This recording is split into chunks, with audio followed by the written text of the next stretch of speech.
I think it's time we blow this scene. Get everybody in the stuff together. Okay, 3, 2, 1, let's jam. What's up, everybody, and welcome to another edition of AGR's Pop Culture Reviews. And it seems like forever before I'm able to review an awesome show, but that's just because I'm waiting for the season to be over to do it right. And we're definitely going to talk about Invincible. If you've been watching episodes 1 through 8, you already know how awesome this show is. So sit back, relax. This is my official review of Invincible Season 1. Let's take a closer look. So this series, of course, is the brainchild of Robert Kirkman, who's done a lot of amazing things, most notably, however, for creating the graphic novel The Walking Dead, and of course the TV series on AMC, which is probably what he's most known for, at least with mainstream audiences. Now, admittedly, I went into this series completely blind. I had no idea about these characters. I certainly never read the graphic novel, and that's actually a really good thing. Now, superficially speaking, of course, and this was very early on, the criticism I thought I was going to have about this series is that it's highly derivative of basically anything in DC and Marvel.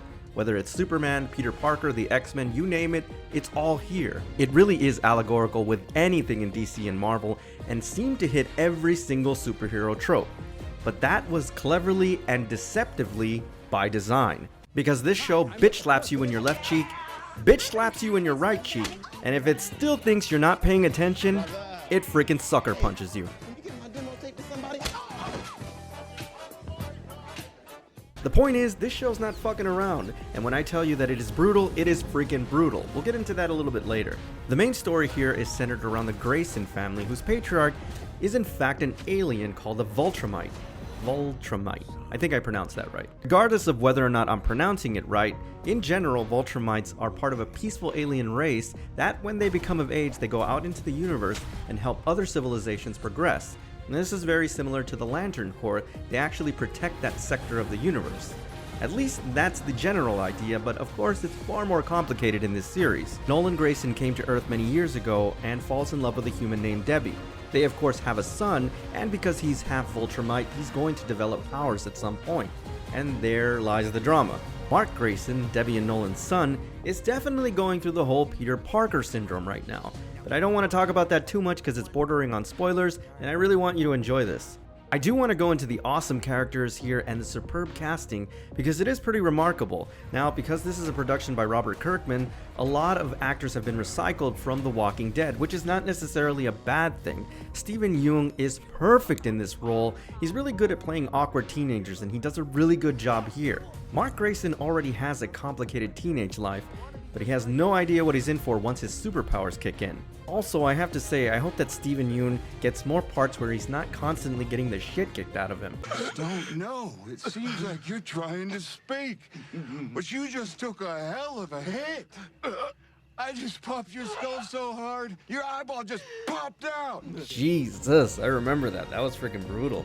J.K. Simmons is amazing as Nolan Grayson in this. He brings a wonderfully complex, duplicitous nature to this character.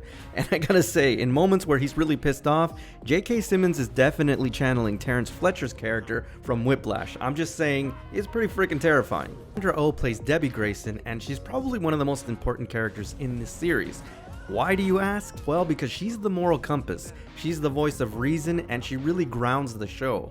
I think it wouldn't be as successful if you didn't have somebody like Debbie, and Sandra Oh does a really great job in voicing this character. Of course, there's so much more talent in this series. Unfortunately, I can't name them all personally because this would be a 20 to 30 minute video. But I will say that Seth Rogen is in this, Mark Hamill, and of course Zachary Quinto. And even though I can't name them all, I do want to give some shout outs to some characters that I definitely want to see and demand more screen time in the next couple of seasons, hopefully if we have them. Let's begin with the Mahler twins. Now here are two characters that could have been easily written as cliched, boring ass, mindless brutes. But they're going against typecast and they're actually rocket science geniuses. The dialogue between them is so incredible and they're fascinating characters. I want to see more of them. Hopefully we get to see more screen time. Damien Darkblood, who's voiced by Clancy Brown, is one of the most amazing characters that I've seen in this series so far.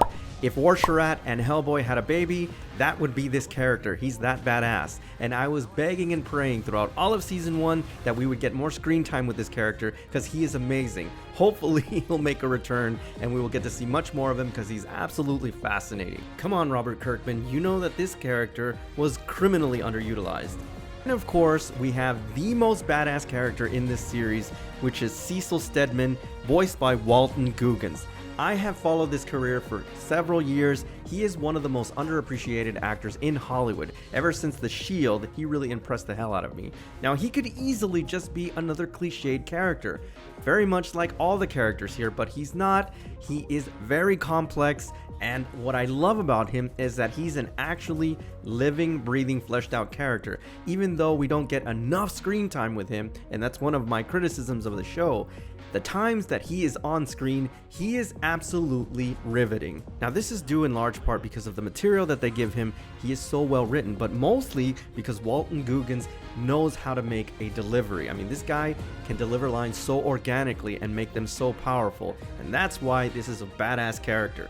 Alright guys, so let's talk about why this show has so much buzz. And aside from the fact that it subverts expectations in a very big way, it is a freaking brutal show. It's almost as if the animators had to go and get some anatomy training to be able to animate some of the crazy, gory shit that happens in this show. And that's a good thing. I will say this though, this is not for the kiddies. So parents, if you got kids, do not let them watch this. It is intense. And of course, it has been a very tough show all season, but it's been sporadic and it's been very well paced. I do have to talk about episode 8 though. Holy shit, episode 8. Seriously, they should have just called this episode Collateral Damage, because it is so over the top, guys. There is so much horrible imagery and it's so wonderfully done to illustrate the point of this show, which in many ways is satirizing the superhero genre. I will say, if you're squeamish and you have a friend that's watching the series, maybe have them tell you how the episode ends. I'm just saying. Guys, overall, if you're watching Invincible for the first time and you haven't read the graphic novel and you're going in blind, you are in for a real treat. This show really surprised me, and although I haven't read the graphic novel, if it's anything like this series, I'm sure that it's going to be really amazing. Of course, there's always going to be changes. Typically, when you get source material from a graphic novel, it's going to be slightly different. If anything, this show has definitely motivated me to go and read the graphic novel. In terms of the animated series, it is so well done. Excellent writing, compelling characters, subverts every expectation, and really blows up every superhero trope. Not to mention, it is exceptionally brutal, honestly brutal at times, but that makes it that much more compelling. So guys, I definitely recommend this one. Alright everybody, so that's my official review on Invincible Season 1. As always, I thank you for tuning in, and I'll see you on the next AGR's Pop Culture Reviews.